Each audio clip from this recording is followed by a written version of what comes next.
Hi, everyone. Today is Thursday, March 6th. And this morning, after I took my kids to school, then I had a, a morning that I was able to get a little bit of rest, get some breakfast, and I made a new piece of content that I had published, and there was a conversation I had with some the English group, the conversation group on Wednesday evening, and they had been asking some questions about how to work on speaking practice and reading skills, listening skills, writing skills, and I was realizing that with a PDF or a book, and taking perhaps a collection of work from some very famous authors. So, for example, Agatha Christie's texts, her books, her crime stories, and they've been translated into over 100 languages. So it's incredible wealth of content that if somebody is very creative with leveraging that information,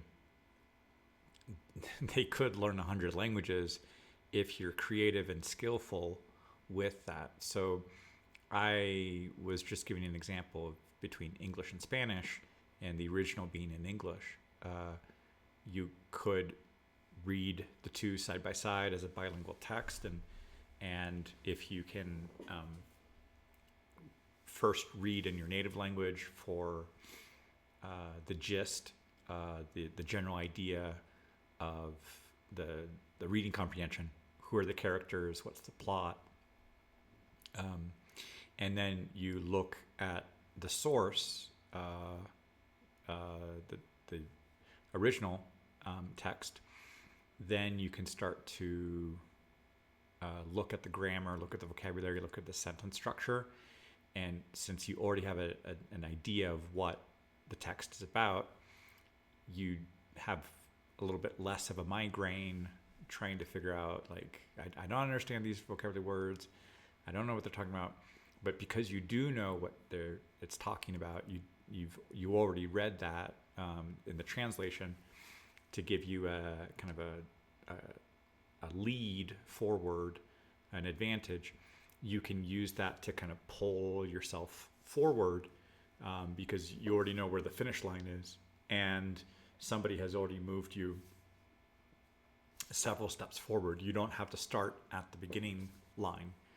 You're much closer to the finish line, and that's a way to kind of leverage and hack. And from there, reading and observing the language, it's also really important to see if there's an audiobook, so you can start associating the pronunciation, intonation patterns, like how people cut the sentences in chunks and where they pause, and because many adults can get into the habit of trying to pronounce a foreign language according to their native language phonetics. And so Spanish, for example, is a very phonetic language, and more or less the spelling usually does represent the sounds. There are a few idiosyncrasies. For example, the letters B and V, or H and without H, and L and Y, and S and C and Z.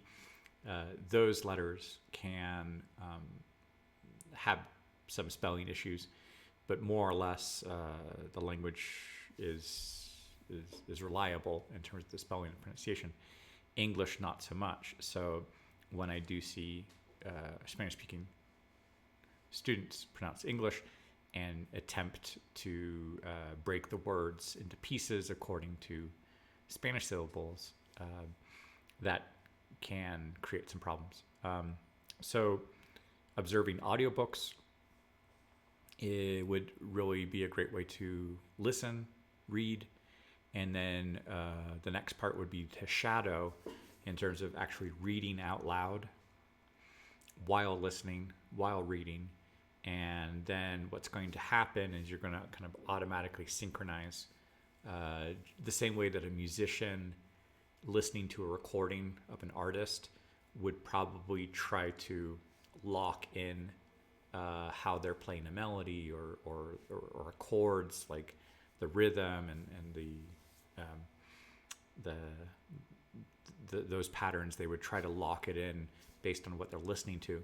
And so the reading, listening, speaking would certainly get all three of those language skills all together at the same time. And then lastly, a fourth idea was to take advantage of some of these parts, these chapters in those books, and see if you can translate a paragraph either from the source language to the target, and for example, in my case, from English to Spanish, or backwards from Spanish to English. So I check my understanding as I'm reading this as a target language, and then I try to see did I understand that correctly. So going back and forth between the English to the Spanish, that's a more productive activating stage of the language. That's a bit harder. And a first step could be from the target back to the source, and that could be a little bit more passive, a little bit more comprehension based. And so those are a couple exercises, and then also using voice typing.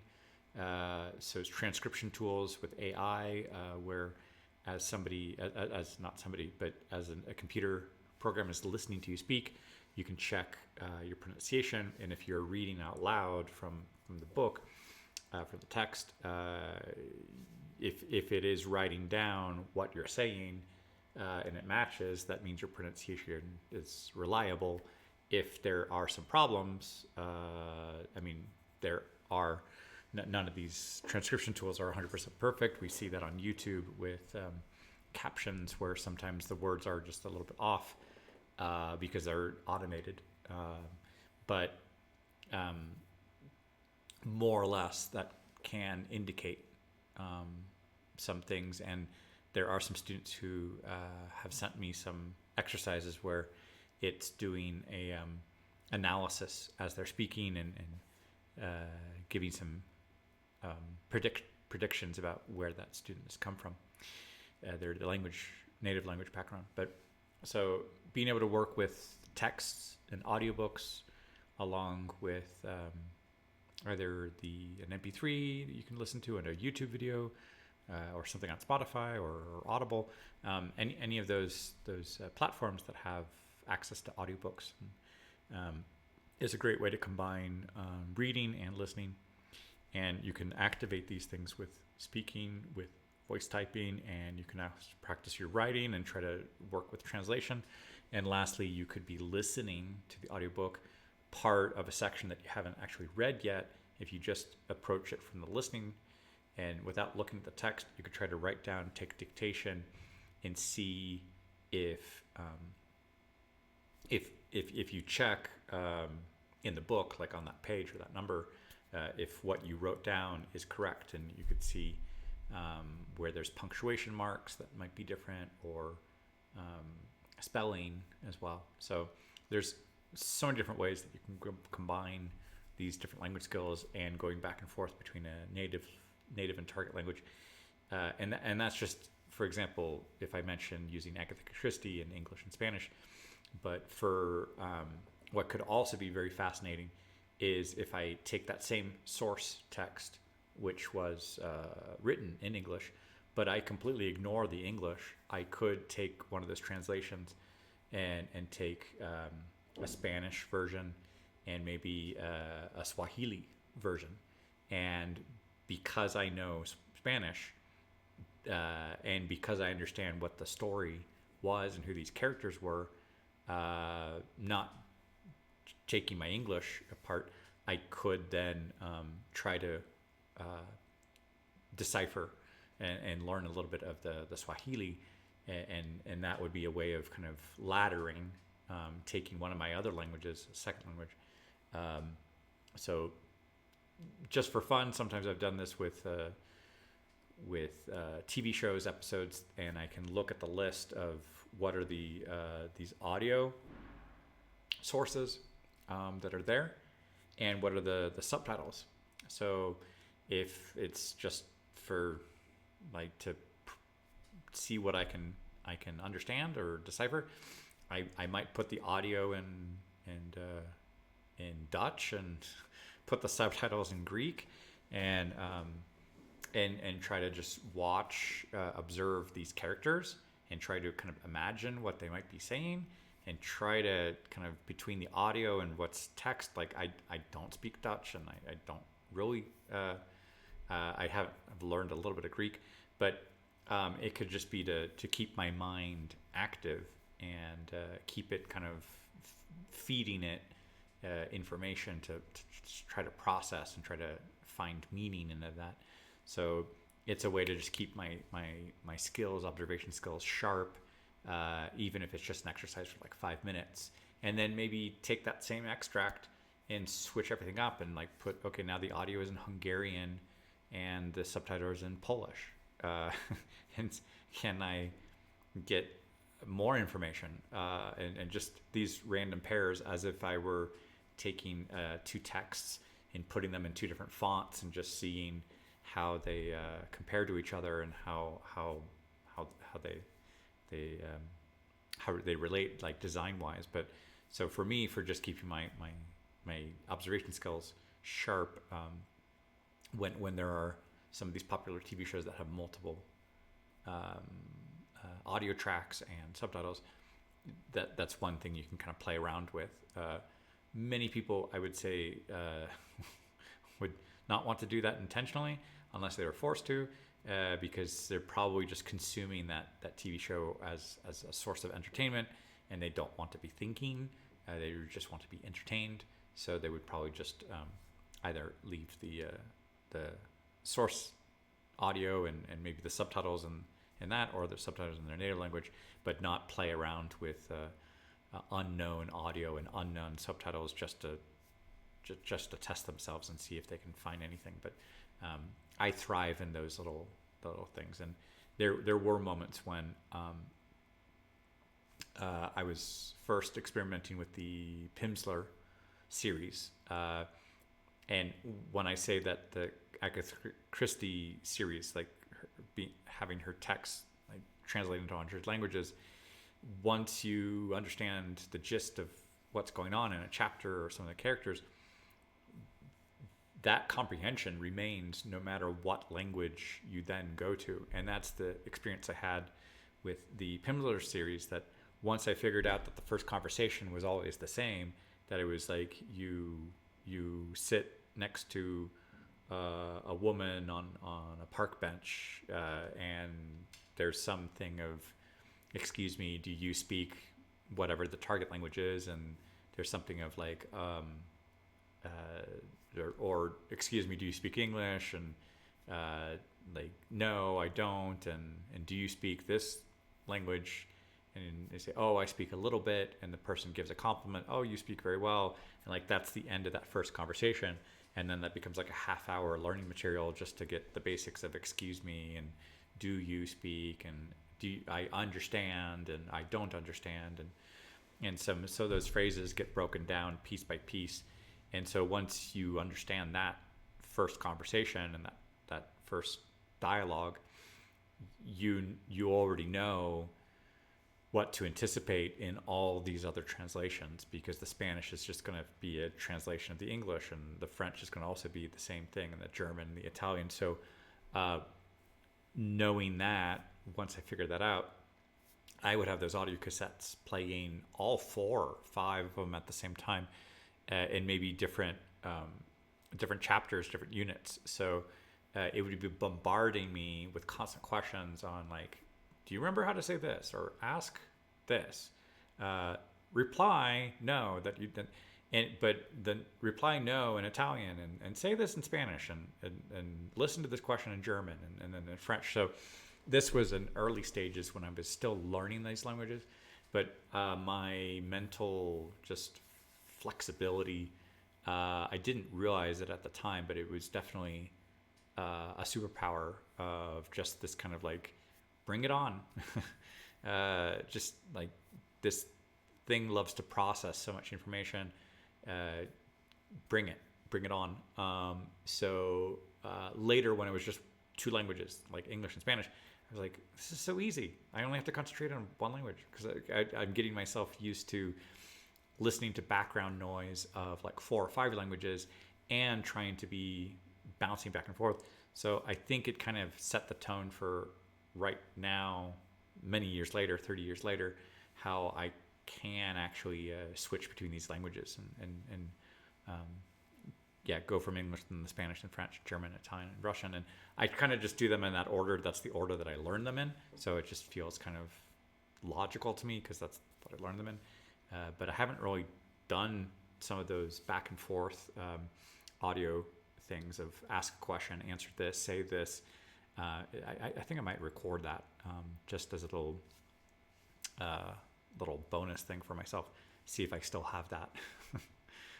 But yeah, that's just a little bit on producing some content and just keeping my mind kind of sharp and sharing some of those tips. And then later in the afternoon, I took my daughter to a soccer match, and her team won. It was like 4-3. And then I had a class in the evening, and we were doing some drills on asking, answering questions, and the students really enjoyed that.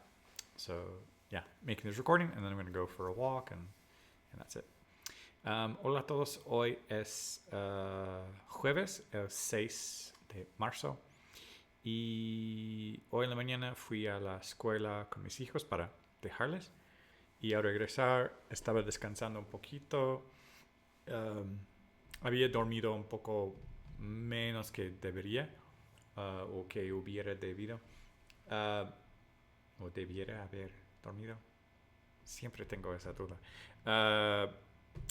Y luego desayuné y estaba preparando un poco de contenido. Tenía ganas de preparar algo para explicar cómo usar un texto, un libro audio, y también para hablar y grabar la voz o transcribir lo que uno dice, y también hacer traducciones y dictado, si escuchamos, si intentamos ver si está correcto. Entonces hay muchísimas maneras de usar el mismo contenido en 2 idiomas, y por eso quería compartir eso. Había unas preguntas sobre eso anoche con el grupo de conversación en inglés, y por eso quise hacer eso. En la tarde mi hija tenía un partido de fútbol y su equipo ganó 4-3, y al regresar tuve una clase presencial, y ahorita haciendo esta grabación y voy a salir a caminar. Bonjour tout le monde, aujourd'hui c'est jeudi le 6 mars, et ce matin je suis allé à l'école avec mes enfants, et en rentrant je me reposais un petit peu, et puis j'ai pris mon petit déj, et j'ai eu envie de faire un nouveau vidéo pour enseigner quelques astuces pour utiliser des textes audio, des livres audio auditifs, et aussi comment activer la partie orale et la partie écrite avec le même texte. Donc j'espère que ça peut donner des idées à des stagiaires, et s'ils ont envie d'aller vraiment pas à pas, je pourrais expliquer beaucoup plus d'exercices avec ça exactement en détail. Et quoi d'autre? Et l'après-midi, je suis allé à un match de football avec ma fille et son équipe a gagné 4-3. Et plus tard dans le soir, j'ai eu un cours d'anglais. Et puis c'est tout. Et maintenant je fais cet enregistrement et je vais aller marcher. Donc voilà, c'est tout. Hallo und alle, heute ist der 6. März und heute Morgen bin ich zur Schule mit meinen Kindern gegangen. Danach hatte ich Zeit für mich und ich habe Frühstück gegessen und ich habe eine neue Video gemacht für erklären, wie können Studenten benutzen ein Buch mit einem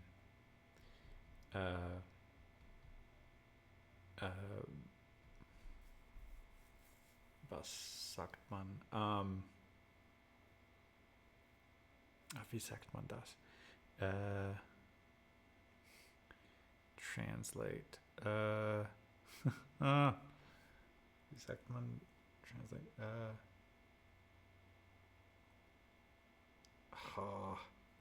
Ich erinnere meine erste Stunde auf Deutsch. Die Übersetzen. Ja, und ein Buch und auch zum Beispiel auf Englisch und auf Spanisch und lesen und hören und Audiobuch und vielleicht mit Google Docs sprechen und Google Docs schreibt, was man sagt und vielleicht wir können schreiben.